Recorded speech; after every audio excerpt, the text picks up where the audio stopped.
ప్రభునందు ప్రియమైన సహోదరి సహోదరులారా, దేవుని గ్రంథంలో, దేవుని వాక్యంలో అనేకమైనటువంటి చక్కని మాటలు దేవుడు మనకి వ్రాసి ఉంచారు.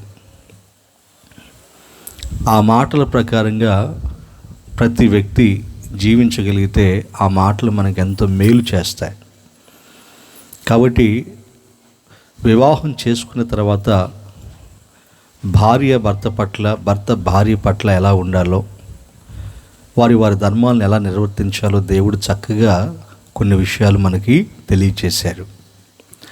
ఆ ప్రకారంగా వాళ్ళు చేయగలిగితే వారి యొక్క దాంపత్య జీవితం, వారి వివాహ బంధం బహుబలంగా ఉంటుంది, ఎవరు విడతీయలేరు.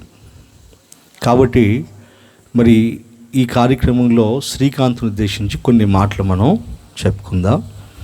కొలస్సీలకు రాసినటువంటి పత్రిక, అపోస్తలుడైనటువంటి పౌలు గారు కొలస్సీలకు రాసిన పత్రిక 3వ అధ్యాయము 9వ వాక్యం చదవండి.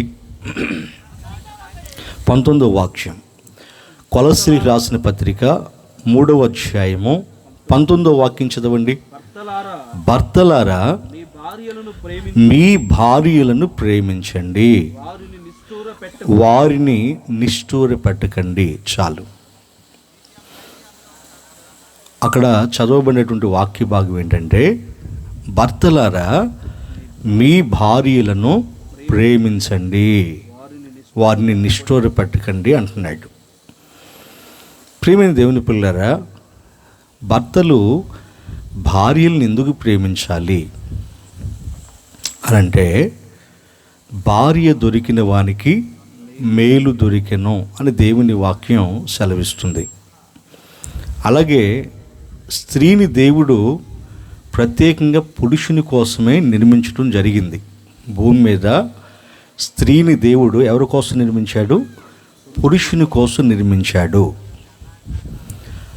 ప్రారంభంలోనే దేవుడు ఆదామును సృష్టించిన తర్వాత ఎవరిని సృష్టించాడంటే హవ్వని సృష్టించాడు. ఎందుకు హవ్వను సృష్టించాడు అనంటే, ఆదాముకు సాటి అయిన సహాయముగా ఉండటానికి. సాటి అయినటువంటి సహాయము స్త్రీ కాబట్టి, సాటి అయినదంటే అతనితో సమానమైనది, ఇంకా ఆమెకు మించింది ఇంకొకరు లేరని అర్థం. మరి సహాయం చేసేవారు గొప్పవారా, సహాయాన్ని పొందేవారు గొప్పవారా? సహాయం చేసేవారే గొప్పవారు. మరి స్త్రీని ఏ స్థానంలో ఉంచాడు దేవుడు? పురుషునికి సహాయం చేసే స్థానంలో ఉంచాడు. అంటే అతని ప్రతి పనిలో భాగాన్ని పంచుకునేది ఎవరు? చెప్పండి. భర్త యొక్క ప్రతి పనిలో భాగాన్ని పంచుకునేది ఎవరు? కష్టంలో, సుఖంలో, కలిమిలో, లేమిలో కదా, ప్రతి విషయంలో భాగాన్ని పంచుకునేది ఎవరంటే భార్యే కదా. అందుకే భార్యని అర్ధాంగి అన్నారు. ఏమన్నారు? అర్ధాంగి. అర్ధాంగి అంటే భర్తలో సగభాగం. కాబట్టి ప్రతి విషయంలో మంచైనా చెడైనా, మేలైనా కీడైనా, ప్రతి విషయంలో ఆమె ఆ భాగాన్ని పంచుకుంటుంది.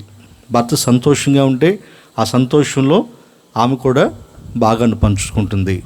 భర్త దుఃఖంలో ఉంటే ఆమె కూడా ఆ భాగాన్ని పంచుకుంటుంది. ప్రియమైన దేవుని పిల్లరా, ఆ విధంగా అన్ని విషయాల్లో దేవుడు ఆమెని సాటి అయిన సహాయంగా స్త్రీని పురుషునికి చేయటం జరిగింది. అంతేకాదు, భార్య భర్తకు కిరీటము లాంటిది అన్నాడు. భార్య భర్తకు కిరీటము లాంటిది అన్నాడు. రాజు ఉంటాడు. రాజు సింహాసనం మీద కూర్చుంటే ఇతను రాజు అని గుర్తుపట్టాలంటే ఎలా గుర్తుపడతాం? తన తల మీద కిరీటం ఉంటే. రాజును అభిషేకించిన తర్వాత రాజుగా అతని గుర్తింపు ఏంటంటే కిరీటం ఉంటుంది. ఆ కిరీటం పెడితేనే అతను రాజుగా గుర్తించబడతారు.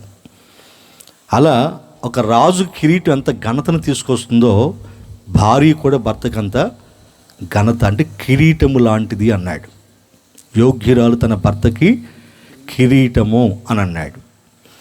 అలాగే భార్య దొరికిన వానికి ఏం దొరికిందన్నాడు? మేలు దొరికింది అని అన్నాడు. భార్య అంటే భర్తకి సాటి అయిన సహాయం.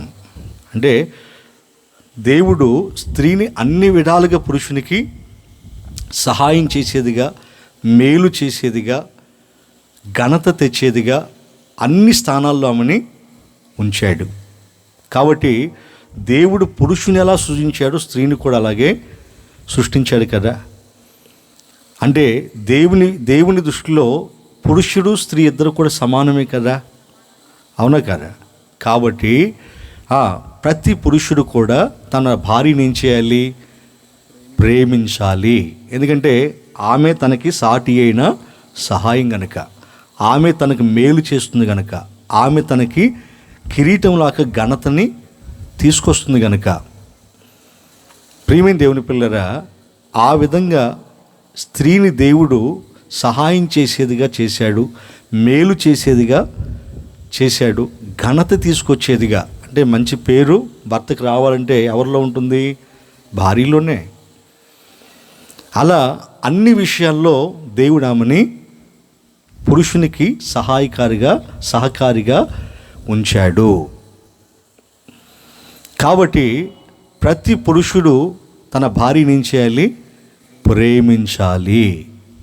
అంతేకాదు, భార్య అంటే భర్తకి సేవ చేసేది. భార్య అంటే ఎవరు? భర్తకు సేవ చేసేది. భార్య అంటే భర్తకి ఆలోచన చెప్పేది. భార్య అంటే భర్తకి తల్లిలాగా ఆకలిని తీర్చేది. భార్య అంటే భర్తకి అన్ని విధాలుగా సంతోషపెట్టేదే భార్య. అర్థమవుతుందా? కాబట్టి ఎటు చూసుకున్న పురుషుడు స్త్రీ లేకపోతే బ్రతకటం కష్టం. అందుకే సాటి అయిన సహాయంగా ఆమెని చేశాడు కదండి. భార్య లేకుండా పురుషుడు ఒక 1-2 సంవత్సరాలు ఉండగలడు. అదే పురుషుడు లేకుండా భార్య ఎక్కువ సంవత్సరాలు ఉండగలుగుతుంది, అవునా కాదా? ప్రియమైన దేవుని పిల్లరా, ఆ విధంగా ఆలోచిస్తే ఏ విషయంలో చూసుకున్నా పురుషుడు ఎవరి మీద ఎక్కువగా ఆధారపడుతున్నాడంటే భార్య మీద ఎక్కువగా ఆధారపడతాడు, అవునా కాదా? ఎందుకంటే దేవుడే ఆమెను ఆ స్థానంలో ఉంచాడు. కాబట్టి నా ప్రియ సహోదరులారా, భార్య అంటే భర్తకి సేవ చేసేదని, భార్య అంటే భర్తకి ఆలోచన చెప్పి నడిపించేదని, భార్య అంటే భర్తకి తల్లిలాగా ఆకలిని తీర్చేదని, భార్య అంటే భర్తని అన్ని విషయాల్లో సంతోషపెట్టేదని దేవుని వాక్యం సెలవిస్తుంది. కాబట్టి ఇన్ని విధాలుగా మేలు చేస్తున్నటువంటి భార్యల్ని భర్తలు ఏం చేయాలి? తప్పకుండా ప్రేమించాలి. దేవునికి స్తోత్రం, హల్లెలూయా. ఎందుకంటే ఎందుకు ప్రేమించాలంటే దీనికి కారణాలు చెప్తున్నాను. మేము ఎందుకు ప్రేమించాలంటే భార్యలంటే కారణాలు చెప్తున్నాను. ఇంకా తన వివాహం చేసుకునే ముందు తన తల్లిదండ్రుల్ని, తన బంధువుల్ని, తన రక్త సంబంధుల్ని, తన గ్రామాన్ని, తన ఇంటిని, తన ఇంటి పేరును కూడా వదిలిపెట్టుకొని ఆ భర్తను నమ్ముకొని వస్తుంది కదా ఆమె, అవునా కదా? భర్త ఆమె ఇంటికి వెళ్తాడా? ఆమె భర్త ఇంటికి వస్తుందా? ఆమె భర్త ఇంటికి వస్తుంది. ఎందుకు వస్తుంది? ఎలా వస్తుందంటే భర్త మీద నమ్మకంతో. ఎలా? భర్త మీద నమ్మకంతో కన్న తల్లిదండ్రులు కూడా విడిచిపెట్టి వచ్చేస్తుంది, తోబుట్టువులు విడిచిపెట్టుకొని వచ్చేస్తుంది, రక్త సంబంధం బంధువులను విడిచిపెట్టుకొని వచ్చేస్తుంది, తన పుట్టిల్ని విడిచిపెట్టుకొని వచ్చేస్తుంది, తన గ్రామాన్ని కూడా విడిచిపెట్టుకొని వచ్చేస్తుంది కదా. ఏంటంటే భర్త మీద నమ్మకంతో. అంతే కదండి. నమ్మకం లేకపోతే వస్తుందా తను? నానా నేను ఆ ఇంటికి వెళ్ళను, నేను ఆయన చేసుకుని నేను ఎక్కడే ఉంటా అంటది కదండి, అవునా? కానీ వాళ్ళందరినీ విడిచిపెట్టి వెళ్ళిపోతుందంటే అర్థం ఏంటి? భర్త మీద నమ్మకం, అవునా కదా? ఇన్ని విధాలుగా స్త్రీ పురుషునికి మేలు చేసేదిగా ఉంది కదండి. అన్నిటినీ నీ కోసం అంటే భర్త కోసం విడిచిపెట్టుకొని వచ్చేసింది కదా. అటువంటి భార్యని భర్త ఏం చేయాలి? ప్రేమించేవాడుగా ఉండాలి. ప్రేమించాలి కానీ మాటలతో నిష్ఠూర పెట్టకూడదు అన్నాడు. ప్రియమైన దేవుని పిల్లరా, దేవుని జ్ఞానం ఎరిగినటువంటి వాళ్ళు భార్యల్ని ప్రేమగా చూసుకుంటారు, సమాజంలో భార్యల్ని ప్రేమగా చూసుకునే వాళ్ళు ఉన్నారు, భార్యల్ని హింసించే వాళ్ళు ఉన్నారు, వాళ్ళు ఉన్నారు, వీళ్ళు ఉన్నారు. అవునా కదా? భార్యని ప్రేమగా చూసుకునే వాళ్ళు ఉన్నారు, హింసించే వాళ్ళు ఉన్నారు. దేవుడు చెప్పేది ఏంటంటే, భర్తలారా మీ భార్యల్ని ప్రేమించండి. ఎందుకు ప్రేమించాలంటే ఇప్పుడు నేను కారణాలు చెప్పాను కదా. భార్య ఎన్ని విషయాల్లో భర్తకు మేలు చేస్తుందో కారణాలు చెప్పాను కదా. అవునా? ఒకసారి ఇలాగే అబ్రహాం గారు, శారా ఇద్దరు ఫిలిస్తీ దేశానికి వెళ్ళారు. వెళ్తే అక్కడ అబీమెలెకు రాజు ఏం చేశాడంటే, వాళ్ళిద్దరిని పిలిపించాడు. రాజు దగ్గర పిలిపిస్తే వాళ్ళిద్దరు వచ్చారు. అయితే వచ్చేటప్పుడే అబ్రహాం ఏం చేశాడో తెలుసా? వచ్చేటప్పుడు అబ్రహాము తన భార్య శారాతో చెప్పాడు, శారా, నీవు నాకు సహోదరి అని చెప్పు, ఎందుకంటే నువ్వు సౌందర్యంగా ఉన్నావు కదా, నిన్ను చూసి వాళ్ళు నన్ను చంపేసి నిన్ను వాళ్ళు తీసేసుకుంటారు, కాబట్టి సహోదరిని అని చెప్పు అని అన్నాడు. ఆమె అలాగే చెప్పింది. మరి అలాగే చెప్పిందంటే కారణం ఏంటి? భర్త మీద తనకున్న నమ్మకం. అదే నమ్మకం లేకపోతే ఈ విధంగా చెప్పి నన్ను వదిలించుకోవాలని చూస్తున్నావు, ఈ దేశంగా దేశంలో అనుకుందా? అనలేదు. అదే నమ్మకం లేకపోతే ఆ మాట అనేది కదండి ఆమె. ఈ విధంగా చెప్పి నన్ను వదిలించుకోవాలని చూస్తున్నావా, నీ బుద్ధి నాకు తెలుసులే అని అందా? అనలేదు. సరేనండి, మీరు చెప్పినట్లుగానే చేస్తాను, మీ క్షేమమే నా క్షేమం, మీరు క్షేమంగా ఉండాలి అని ఆయన చెప్పినట్లుగానే చేసింది. ప్రియమైన దేవుని పిల్లరా, ఆ తర్వాత దేవుడు ఆ రాజుని గద్దించి, ఆ తర్వాత ఆ ఇంట్లో ఉన్నటువంటి వారికి శిక్ష వేసి, ఆ తర్వాత వాళ్ళని ఆ దేవుడు వాళ్ళతో మాట్లాడిన తర్వాత వాళ్ళు భయపడిపోయి, ఆ తర్వాత అబ్రహాముని పిలిపించి ఏం చేశారు? శారాను అతని చేతికి అప్పగించారు. ఆ విధంగా ఆ వెళ్ళేటప్పుడు ఏం చేశాడంటే రాజు ఆ అబ్రహాంకి పశువుల్ని, గొర్రెల్ని, గొడ్లను, ఒంట్లను కొన్ని కానుకలుగా ఇచ్చి పంపించాడు. అంటే ఏ ఆస్తిపాస్తులు లేకుండా ఆ దేశంలో బ్రతకడానికి వచ్చినటువంటి అతనికి భార్య ద్వారా ఏం కలిగింది? మేలు కలిగింది. ఎవరికి? అబ్రహాం గారికి. దేవునికి స్తోత్ర, హల్లెలూయా. మేలు కలిగింది. అందుకే ఆమెకి పిల్లలు లేకపోయినా అబ్రహాం గారు ఆమెను ఎలా చూసుకున్నాడు? ప్రేమగా చూసుకున్నాడు. ఎందుకంటే తనను నమ్మి తన స్వదేశాన్ని, తండ్రి ఇంటిని, సమస్తాన్ని కూడా విడిచిపెట్టి ఆమె కూడా వచ్చేసింది కదండి. దేవుడు అబ్రహాం గారిని ఎక్కడికి వెళ్ళమంటే అక్కడికి వెళ్ళింది కదా. అలా ఆమె ప్రతి విషయంలో అబ్రహాం గారికి ఏం చేసింది? మేలు చేసింది. ఏం చేసింది? మేలు చేసింది. అందుకనే అబ్రహాం గారు కూడా ఆమెకి పిల్లలు లేరని వంకతో ఆమెను మాటలతో నిష్ఠూర పెట్టలేదు. నువ్వు గొడ్రాలివి, నీ పిల్లలు పుట్టరు, నేను ఇంకో పెళ్లి చేసుకుంటాలే అన్నాడా? మన ఇద్దరం విడాకులు తీసేసుకుందాం అన్నాడా? అనలేదు.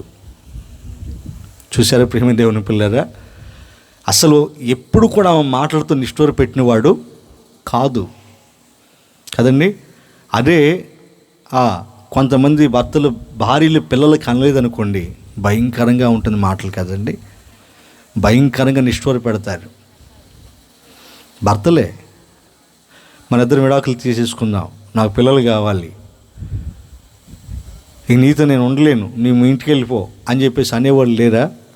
ఉన్నారు. భార్యని హింసించేవాళ్ళు లేరా? ఉన్నారు. కానీ అబ్రహాం గారు ఏనాడైనా అలా హింసించాడా? మాటలతో నిష్ఠూర పెట్టాడా?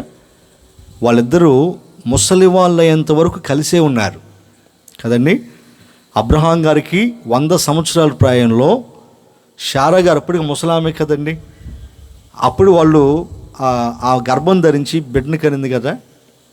అంటే వారు చనిపోయేంత వరకు కూడా, అంటే ముసలి ప్రాయం వచ్చేంత వరకు కూడా పిల్లలు లేకపోయినా ఎప్పుడు నీకు పిల్లలు లేరే అని ఆమెను నిష్ఠూర పెట్టలేదు, ఆమెను విడిచిపెట్టలేదు, ఆమెను బాధ పెట్టినవాడు కాదు. ఆయన బ్రతుకు దినాలన్నీ కూడా ఆమెను ఎలా చూసుకున్నాడు? ప్రేమగా చూసుకున్నాడు. దేవునికి స్తోత్ర, హల్లెలూయా. ఎలా చూసుకున్నాడు? ప్రేమగా చూసుకున్నాడు. అలాగే అతని కుమారుడు ఇస్సాకు కూడా వివాహం చేసుకున్నాడు కదండి. అతని వివాహం చేసుకున్న తర్వాత కూడా రెబ్కాకు పిల్లలు లేరు. అంటే తండ్రి సాలే వచ్చింది అనుకుంటాను. ఆయనకు కూడా పిల్లలు లేరు. లేకపోతే ఆయన కూడా రెబ్కాని ఏనాడు మాటలతో తోలనాడినవాడు కాదు, నిష్ఠూర పెట్టలేదు. నిన్ను చేసుకున్నాను అనవసరంగా, పిల్లాజల్ల లేకుండా పోయారు, నాకు వంశోద్ధారకులు లేడు, నేను ఇంకొక వివాహం చేసుకుంటాను, మీ ఇంటికి నువ్వు వెళ్ళిపో అని ఎప్పుడు ఆయన అనలేదు. మాటలతో నిష్ఠూర పెట్టలేదు. ప్రియమైన దేవుని పిల్లరా, ఆమె కోసం ఆమెను ప్రేమించి ఏం చేశాడో తెలుసా అండి? ఇస్సాకు రెబ్కా కోసం ప్రార్థన చేశాడు. దేవునికి ప్రార్థన చేశాడు, దేవా నా భార్య గర్భాన్ని తెరువునైనా, తనకి సంతానాన్ని దయచేయనైనా అని దేవునికి ప్రార్థన చేశాడు. చూశారని ఎంత జ్ఞానవంతులు వాళ్ళు మన పితరులు. అలా దేవునికి ప్రార్థన చేశారు కానీ భార్యని హింసించారా? పాపం వాళ్ళు మాత్రం ఏం చేస్తారు? దేవుడు సంతానాన్ని ఇవ్వలేదు, అవునా కాదా? సంతానం మనం అనుకుంటే పుట్టరు, పిల్లలు మనం అనుకుంటే పుట్టరు, దేవుడు అనుకుంటే పుడతాడు. దేవుడు దయ తెలిస్తే పిల్లలు పుడతారు, అవునా కాదా? కాబట్టి మరి ఆమె చేతుల్లో ఏమీ లేదు కదా, అందుకే ఆమెను నిష్ఠూర పెట్టల. కొంతమంది తెలియకేం చేస్తారు, నువ్వు పిల్లలు గంటలేదు, వెళ్ళిపో. ఆమె మాత్రం ఏం చేస్తారు పాపం? ఆమె చెట్టు కాయలు కాయడానికి చెప్పండి, ఆమె మాత్రం ఏం చేస్తుంది? ప్రియమైన దేవుని పిల్లరా, దేవుని దయ ఉంటేనే కదా పిల్లలు కలిగేది. కాబట్టి ఇస్సాకు ఎవరికి ప్రార్థన చేశాడు? దేవునికి తన భార్య విషయంలో ప్రార్థన చేస్తున్నాడు. అంటే తన భార్య గర్భఫలం విషయంలో ప్రార్థన చేస్తున్నాడంటే తన భార్యని ప్రేమిస్తున్నాడు. దేవునికి స్తోత్ర, హల్లెలూయా. అంతే తప్ప ఎప్పుడు ఆయన మాటలతో నిష్ఠూర పెట్టినవాడు కాదు. అంతగా ప్రేమించాడు. ఎందుకంటే భార్య విలువేంటో వాళ్ళకి, అబ్రహాం గారికి తెలుసు. భార్య విలువేంటో తన కుమారుడు ఇస్సాకుకి తెలుసు. అందుకే వారు విలువ తెలుసుకున్నటువంటి వారు ఎప్పుడు వాళ్ళ మాటలతో ఇబ్బందులు పెట్టినవారు కాదు. ప్రియమైన దేవుని పిల్లలారా, అలాగే ఎల్కానా అనేటువంటి వ్యక్తి ఉన్నాడు. ఎవరు? ఎల్కానా. ఇతనికి 2 భార్యలు, పెనిన్నా, హన్నా. అయితే పెనిన్నాకి పిల్లలు ఉన్నారు, హన్నాకి పిల్లలు లేరు. వాళ్ళు ఏటేటా ప్రతి సంవత్సరం దేవాలయం దగ్గరికి వచ్చేవాళ్ళు బలులు అర్పించడానికి. అలా అర్పించడానికి వచ్చినప్పుడల్లా ఎల్కానా హన్నాకు పిల్లలు లేరని ఆమెని 2 అంతలుగా ప్రేమించాడు, 2 అంతలుగా ఆమె పాళ్ళు ఇచ్చాడు. పెనిన్నాకి 1 వంతు పాళ్ళు ఇచ్చాడు. నిజానికి ఆయన ఎక్కువగా ఎవరిని ప్రేమించాలి? పిల్లలున్న పెనిన్నాని ప్రేమించాలి. కానీ ఎక్కువగా ఎవరిని ప్రేమించాడు? హన్నాను. హన్నాకు పిల్లలు లేరు, ఎందుకంటే అసలే ఆమెకు పిల్లలు లేరు. మరి ఆ విషయంలో నేను అశ్రద్ధ చేస్తే ఇంకా బాధపడుతుంది కదా అని ఆయన ఆలోచించాడు. ఇంకోటి ఏంటంటే పెనిన్నాకి హన్నా అంటే అసలు పడేది కాదు. ఎందుకు అనంటే ఎల్కానా అనేటువంటి ఆయన పెనిన్నా కంటే హన్నానే బాగా ప్రేమించాడు. ఆమెను 1 రెట్లు ప్రేమిస్తే 2 రెట్లు ప్రేమించాడు. ఇది గమనించినటువంటి ఆమె పెనిన్నా హన్నాని భయంకరమైన మాటలతో నిష్ఠూర పెట్టేది. నీ పిల్లలు లేరు, కొట్టుపోద్దాని, ఇటువంటి దానా, నీ మొహం చూస్తేనే దరిద్రం, అట్లా అని చెప్పేసి ఆమెని ఇష్టం వచ్చినట్టుగా మాట్లాడేది. నువ్వు రాకపోతే ఏం పోయింది, ఎందుకు వచ్చి వచ్చావు ఇక్కడికి అన్నట్టుగా మాట్లాడేది. ఇంటి దగ్గరే ఉండకపోయావా, ఎందుకు వచ్చావు అని ఆ విధంగా ఆమెని నిష్ఠూర పెట్టేది. కానీ ఆ మాటలకి ఒకసారి హన్న భయంకరంగా ఏడ్చేస్తుంటే అసలు ఆమెను ఓదార్చడం ఎవరి వల్ల కావట్లేదు. అప్పుడు తన భర్త ఎల్కానా ఆమె దగ్గరికి వెళ్ళి ఏమని చెప్పాడో, ఏమని అంటున్నాడు చదవండి. శామ్యూయేలు మొదటి గ్రంథం 1వ అధ్యాయము 8వ వాక్యం చదవండి. ఆమె పెనిమిటి అయిన ఎల్కానా, హన్నా నీవెందుకు ఏడుస్తున్నావు? నీవు భోజనం మానుట ఎలా? చూసారా, భోజనం మానేసి ఏడుస్తుందట ఆమె. ఎందుకు భోజనం మానేసావు, ఎందుకు ఏడుస్తున్నావు? నీకు మనోవిచారం ఎందుకు కలిగింది? నేనేమన్నా అన్నానా? పిల్లలు లేరని నేనేమన్నా అన్నానా? నేను అనలేదే. పిచ్చిదానా, నేనంటే బాధపడాలి నువ్వు, నేను అన్నానా? మీరు అనలేదండి అని. మరి ఎందుకు బాధపడుతున్నావు? నేను ఎలా చూసుకుంటున్నాను నేను? చదువు. 10 మంది కుమారుల కంటే నేను నీకు విశేషమైన వాడిని కాదా? అంటే 10 మంది కుమారుల కంటే కూడా నేను నీకు ప్రాముఖ్యమైన వాడిని నేను. చూసారా? అంటే ఒకవేళ నీకు 10 మంది కుమారులు ఉంటే నీకు ఎంత సంతోషం ఉంటుందో అంతకంటే కూడా నేను నీకు ఎక్కువ అన్నాడు. అంటే భర్త అనేవాడు భార్యకి ఎలా ఉండాలో చెప్తున్నాడు అక్కడ. అర్థమైందా?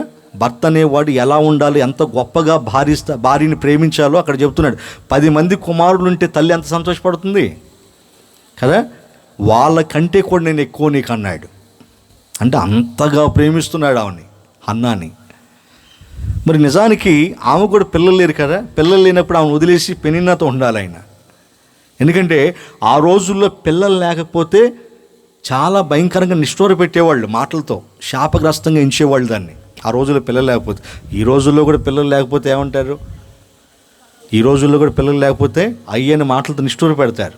అటువంటి వాళ్ళు ఏదైనా శుభకార్యాలకు ముందు వచ్చినా కానీ మూతులేరోనో ముక్కులేరోనో చేస్తారు, సనుగుతూ ఉంటారు. ఏమెందుకు వచ్చింది ముందు, పిల్ల జల్లేనామా అని అంటారు.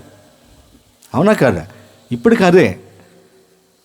ఆ రోజులు ఇంకా భయంకరంగా పట్టించుకునేవాళ్ళు, పిల్లలు లేకపోతే అంత ఇబ్బందులు పెట్టేవాళ్ళు. కానీ ఎల్కానా అంటే ఆమె భర్త ఆమెను అలా నిష్ఠూర పెట్టారా అంటే పెట్టలేదు. ఆమెను ప్రేమగా చూసుకున్నాడు. 10 మంది కుమారులు ఆమెకుంటే ఆమెను ఎలా ప్రేమిస్తారో అంతకంటే బాగా చూసుకున్నాడు. 10 మంది కుమారుల కంటే నేను విశేషమైన వాడిని కాదా అంటున్నాడు. భర్త అనేవాడు భార్యను అలా ప్రేమించాలి. గట్టిగా చప్పట్లు కొడదా, గట్టిగా దేవునికి స్తోత్రం చెబుదా. హల్లెలూయా. అంటే వివాహం చేసుకున్న తర్వాత అంటే వాళ్ళ విషయంలో, గర్భఫలం విషయంలో వాళ్ళకి సమస్య ఉంది. కానీ వివాహం చేసుకున్న తర్వాత ఒక్కొక్కరికి ఒక్కొక్క సమస్య రావచ్చు.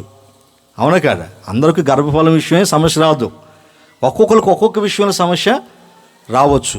ఏ సమస్య వచ్చినా, పరిస్థితులు అనుకూలంగా ఉన్నా ప్రతికూలంగా ఉన్నా, వివాహం చేసుకున్న తర్వాత ప్రతి భర్త భార్యని ఏం చేయాలి?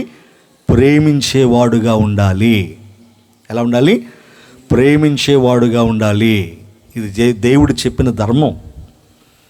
ఆయన చెప్పినట్టుగా ఎవరైనా చేస్తే వాళ్ళ జీవితాలు బాగుంటాయి, ఆశీర్వాదకరంగా ఉంటాయి. చూడండి, అబ్రహాం గారు తన భార్యని నిష్ఠూర పెట్టలేరు, ప్రేమించాడు. ఇస్సాక్ గారు తన భార్యని నిష్ఠూర పెట్టలే, ప్రేమించాడు కదండి. అలాగే ఎల్కానా తన భార్య హన్నాని ప్రేమించాడు, నిష్ఠూర పెట్టలేదు. ఎందుకంటే వీళ్ళు దైవభక్తి కలిగినటువంటి వాళ్ళు, దేవుని జ్ఞానం తెలిసిన వాళ్ళు. దేవుడిచ్చిన భార్య విలువేంటో వాళ్ళకి బాగా తెలుసు. దేవుని దృష్టిలో నేనెలాగో నా భార్య కూడా అలాగే. దేవుని దృష్టిలో నాకెంత విలువ ఉందో నా భార్యకు కూడా అంతే విలువ ఉంది అని భార్య యొక్క విలువను తెలిసినటువంటి వాళ్ళు అలా వాళ్ళు ప్రేమించారు. నాకు ఒకసారి ఒక అమ్మాయి చెప్పింది, అన్నయ్య మా ఆయనకి నేనంటే చచ్చి అనుమానం అన్నయ్య అంది. ఎందుకనమ్మా అన్నాను. తెలియదు అన్నయ్య, మేమిద్దరం మా పుట్టింటికి వెళ్ళేటప్పుడు బస్సులో వెళ్తూ ఉంటే అటు ఇటు చూస్తూ ఊరుకోడంట. బస్సులో ఉండి కిటికీ పక్కన కూర్చోబెట్టి అటు ఇటు చూస్తూ ఊరుకోడంట. కళ్ళు మూసుకో అంటాడంట. అర్థమైందా మీకు? గుడ్డమ్మని చేసుకుంటే బాగుండేదిగా. అసలు ఎవరు కనపడకుండా ఉండేవాళ్ళు. అసలు చూపు మరి మన చూపు దేనికి? దేవుడు చూపు వచ్చింది దేనికి? సహజంగా అందరిని చూస్తాం మనం కదా. కళ్ళు మూసుకు నిద్రపో అంటాడంట. నిద్ర రాంది నిద్ర ఆడిపోద్ది చెప్పండి. నిద్ర రాకుండా నిద్రపోతుందా? పోదు కదా. నిద్రపో అంటాడట. ఎట్లా టార్చర్ పెడతాడట. పనికి వెళ్ళి కూడా ఫోన్ చేసి వీడియో కాల్ చేయి అంటాడట. అంటే ఎక్కడుంది ఏం చేస్తుంది అని చెప్పేసి వీడియో కాల్ చేయి అని అంటాడట. ప్రియమైన దేవుని పిల్లరా, ఇట్లా మాటలతో భయంకరంగా టార్చర్ పెట్టడం, ఎక్కడికైనా వెళ్తే అనుమానించటం. ఎట్లా ఇటువంటి వాళ్ళతో కాపురం చేసేది? ఎలా కలిసి ఉండాలి? ప్రియమైన దేవుని పిల్లరా, ఇట్లా ఎంతమంది ఉన్నారు? భార్యల మీద అనుమానంతో ఎంతమంది ఉన్నారు కదండి? భార్య మీద నమ్మకం ఉన్నప్పుడే ఆ భర్త ఆ భార్యని ప్రేమించగలడు. నమ్మకం లేకపోతే ప్రేమించలేడు. ఇలాగే గొడవలు జరుగుతూ ఉంటాయి కదండి, అనుమానపు గొడవలు జరుగుతాయి. ఒకరి పట్ల ఒకరు అనుమానాలు ఉన్నటువంటి వాళ్ళు కాపురం సరిగా చేసుకోలేరు, ప్రేమగా ఉండలేరు, ఇష్టంగా ఉండలేరు. మనసు చంపుకొని ఉంటుంది తప్ప ప్రేమగా ఉండలేరు.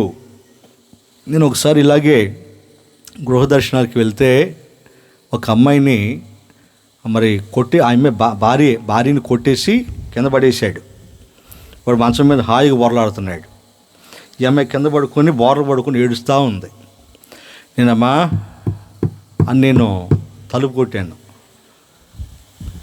ఆ తర్వాత లేచి తలుపు తీసి అమ్మాయి బోర్లాడి ఏడుస్తూ ఉంది. ఏంటమ్మా ఏడుస్తున్నావు అని అంటే ఏం చెప్పలేకపోతుంది. పక్కనే ఉన్నాడుగా, కొట్టి సచ్చాడు అని అనటానికి పక్కనే ఉందిగా, అన్న ఉన్నాడుగా, మరి కొట్టాడంటే ఏమంటుందో అని చెప్పేసి భర్త పరువు తీసుకోలేక ఏం లేదన్నయ్య అని అంటుంది ఆమె. నాకు అర్థమైపోయింది అక్కడ, ఆ కొట్టి పడేసాడు. ఎందుకంటే ఆమె పిల్లలు లేరు, ఆమెకి పిల్లలు లేరు, పెళ్ళి కొన్ని సంవత్సరాలు గడుస్తున్నా పిల్లలు లేరు. ఇక అది మనసులో పెట్టుకొని తాగొచ్చి కొట్టేశాడు అమ్మాయిని. మరి ఆమె మాత్రం ఏం చేస్తుంది? అవునా? ఇస్సాకు గారు తన భార్యకి పిల్లలు లేకపోతే ఏం చేశాడు? ప్రార్థన చేశాడు.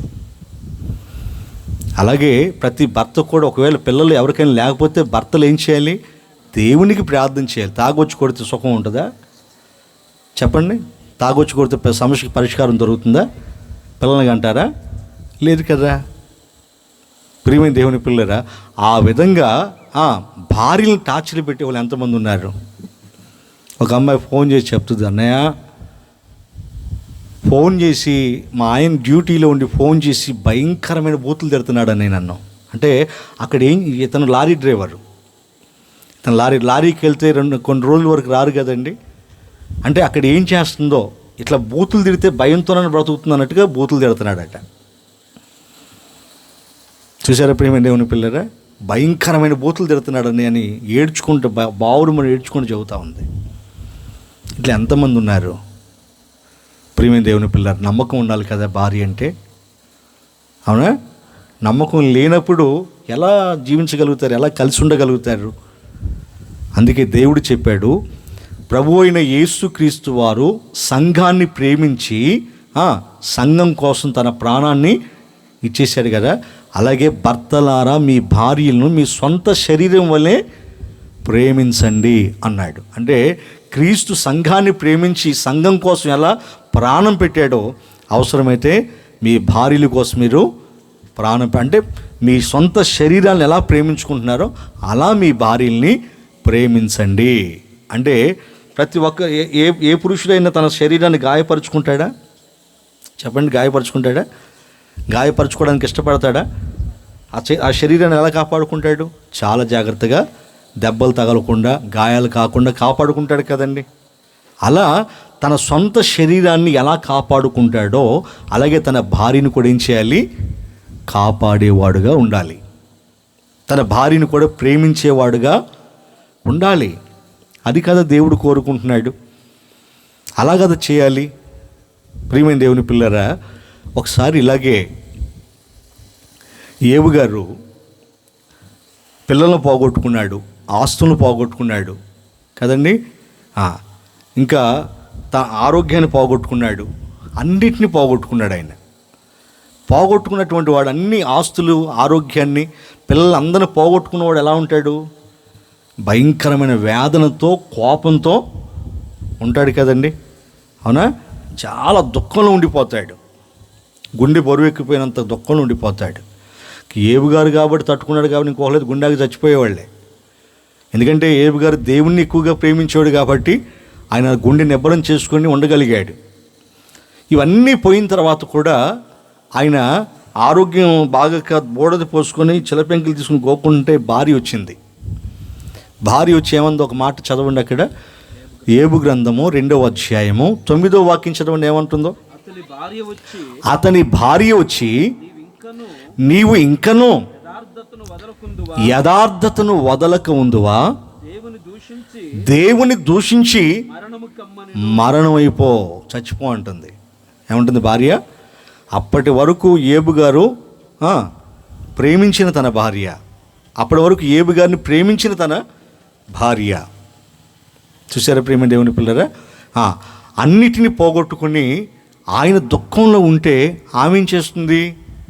ఇంకా ఎందుకయ్యా దేవుడు దేవుడు అంటున్నావు, ఇంకా ఎందుకు, ఆయన దూషించి చచ్చిపో అంటుంది. చూసారా? అంటే ఇంకా అన్నీ కోల్పోయావు కదా, చివరికి ఆరోగ్యాన్ని కూడా కోల్పోయావు కదా, ఇంకా ఎందుకు బ్రతుకున్నావు, చచ్చిపో అంటుంది. నిజానికి ఆ మాట ఆమె అనొచ్చు, అట్లా అనకూడదు, కానీ అనేసింది. ఎందుకు అనేసిందంటే సాతాను ఆమెను అలా ప్రేరేపించింది. అయితే ఆమె అలా అన్నప్పుడు ఏబు గారు నిజానికి ఏం చేయాలి?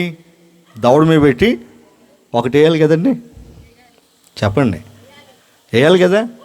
ఎందుకంటే నేను అన్నీ పోగొట్టుకుని నేను ఏడుస్తుంటే చివరికి నేను బ్రతకటం నీకు ఇష్టం లేదని చచ్చిపో ఉంటావా? అంటే నాకు అన్నీ ఉన్నప్పుడు అనుభవించావు, నన్ను అన్నీ ఉన్నప్పుడు కాసుకొని ఉన్నావు, ఇప్పుడు ఈ అన్నీ పోయిన తర్వాత నన్ను చచ్చిపోమంటున్నావా అని దవడ మీద పెట్టి ఒకటి వేయాలి కదండి, చావు కొట్టుడు కొట్టాలి కదా. కానీ అలా చేశాడా? ఏమన్నాడు చదవండి, అదే కింద వచ్చిన. అందుకతడు మూర్ఖురాలు మాట్లాడినట్లుగా మాట్లాడుచున్నావు, మనము దేవుని వలన మేలు అనుభవించుదమా, కీడు అనుభవింపతగదా అన్నాడు. ఈ సంగతులలో ఏ విషయమందు ఏబు నోటి మాటతో నేను పాపము చేయలేదు. దేవునికి స్తోత్రం చెప్పండి, హల్లెలూయా. భార్య ఆ మాట అన్నందుకు ఆమెను కొట్టకుండా తిట్టకుండా ఏమంటున్నాడు తెలుసా? మూర్ఖురాలు మాట్లాడినట్లుగా మాట్లాడకు. ఏమంటున్నాడు? మూర్ఖురాలు మాట్లాడినట్లుగా మాట్లాడకు. మూర్ఖురాలా అన్నాడా? మూర్ఖురాలు మాట్లాడినట్టుగా మాట్లాడకన్నాడా? మూర్ఖురాలు మాట్లాడినట్లుగా మాట్లాడకు అన్నాడుగా తప్ప మూర్ఖురాలా అని కూడా అనలేదు. జాగ్రత్తగా విన్నాడు. అక్కడ రాసిన మాట అదే, మూర్ఖురాలు మాట్లాడినట్టుగా మాట్లాడుకు అన్నాడు, కానీ మూర్ఖురాలా అనడా? అనలేదు.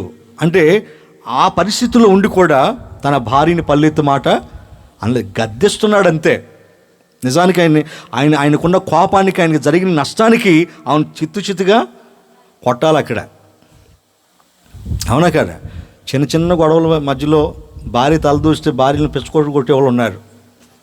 అవునా కదా? నువ్వు ఎందుకు వచ్చావే అని అలా చేసేవాళ్ళు ఉన్నారు కదండి, చిన్న చిన్న వాటికే. మరి అన్ని కోల్పోయినటువంటి వాడు భార్య నువ్వు చచ్చిపో అని అంటే ఆయన కోపం రాలేదండి, కోపం రాలా. మూర్ఖురాలు మాట్లాడినట్టుగా మాట్లాడుకో అని భార్య మీద ప్రేమతోనే ఆయన ఏం చేశాడు? గద్దించాడు. ఆ తర్వాత ఆయన ఎన్నో శ్రమలు, బాధలు, నిందలు, అవమానాలు పడ్డాడు కదండి. చాలా బాధను చాలా క్షోభని అనుభవించాడు కదా.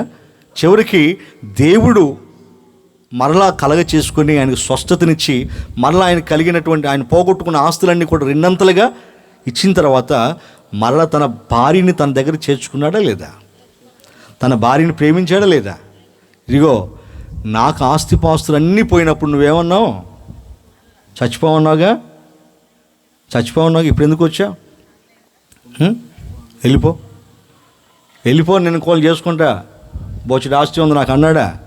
అనలేదు. చూసారా ప్రియమైన దేవుని పిల్లరా? ఎందుకంటే దేవుని సేవకులకి, దేవుని జ్ఞానం ఎరిగినటువంటి వాళ్ళకి భార్య విలువేంటో తెలుసు. అందుకే భార్య విలువ తెలిసిన వాడు భార్యని మాటలతో నిష్ఠూర పెట్టరు. భయంకరమైన మాటలు మాట్లాడే ఉన్నారు భర్తలు, భయంకరమైన మాటలు, తట్టుకోలేని మాటలు అంటారు. అవునా కదా? నిష్ఠూర పెట్టరు. చూడండి, ఏబు గారు కానీ, అబ్రహాం గారు కానీ, ఇస్సాక్ గారు కానీ, ఎల్కానా కానీ ఎవరైనా వాళ్ళ భార్యలు ఇబ్బంది పెట్టారా? నిష్ఠూర పెట్టారా? మాటలతో నిష్ఠూర పెట్టారా? లేదా అనుమానించారా? ఎక్కడైనా కనిపించిందా? ఎక్కడా లేదు. ఎంత చక్కగా, ఎంత ప్రేమగా వారిని చూసుకున్నారు. కారణం ఏంటంటే దేవుడు చెప్పిన మాటకు వారు లోబడ్డారు. ఏంటా మాట? భర్తలారా మీ భార్యలను ప్రేమించండి, కానీ వారిని మాటలతో నిష్ఠూర పెట్టకండి అని చెప్పినటువంటి మాటలు వారి జ్ఞాపకం చేసుకొని వారి భార్యల్ని కడ వరకు వారు ప్రేమించారు. అందుకే చనిపోయేంత వరకు కూడా వాళ్ళు ప్రేమ కలిగి ఉన్నారండి. తన భార్య తన తప్పు తెలుసుకుంది, ఏబు గారి భార్య. ఇలాంటి భర్త దొరకడం నా అదృష్టం అనుకుంది. నా ప్రియమైన సహోదరులారా, ఆ విధంగా ఇగో శ్రీకాంత్ విషయంలో కూడా రేపు తను చేసుకునేటువంటి తన భార్యని వెన్నెలని శ్రీకాంత్ అలా ప్రేమించేవాడుగా ఉండాలి. తన బ్రతుకు దినాలన్నీ కూడా తను ఏం చేయాలి చెప్పండి? ప్రేమించేవాడుగా ఉండాలి. తనను మంచిగా చూసుకోవాలి. తనకున్న అవసరాలన్నీ కూడా తీర్చాలి. కాబట్టి కనీస అవసరాలు తీర్చని భర్తలు కూడా భార్యలకు ఎంతోమంది ఉన్నారు. అలా ఉండొద్దు. భార్యని ఏడిపించే భర్తలు ఉన్నారు. అలా ఉండొద్దు. అవునా కదా? కాబట్టి వాళ్ళు అందరినీ వదిలిపెట్టుకొని మేము నమ్ముకొని వచ్చినప్పుడు ఏం చేయాలి? వారికి అన్ని విషయాల్లో సహాయం చేయాలి. వారికి ఉన్న అవసరాలు తీర్చాలి. తల్లిగా, తండ్రిగా, అన్నగా, చెల్లిగా, తమ్ముడు, అన్ని విషయాల్లో అన్ని ప్రేమ అతను చూపించి అందరిని వదిలిపెట్టుకొని వచ్చింది కదండి. అందరినీ వదిలిపెట్టుకొని వచ్చినప్పుడు అందరి ప్రేమను భర్తే చూపించాలి కదా. కాబట్టి అలా దేవుడు చెప్పినట్టుగా ఏ భర్త తన భార్యని ప్రేమిస్తాడో ఆ కుటుంబాన్ని, ఆ ఇద్దరిని దేవుడు కూడా ఆశీర్వదిస్తాడు. కాబట్టి శ్రీకాంత్ తన కాబోయే భార్యని అలా ప్రేమించేవాడుగా ఉండాలని కోరుకుంటూ ఈ మాటలు ముగించేస్తున్నట్టు కృపను దేవుడు వారికి అనుగ్రహించునుగాక. ఆమేన్.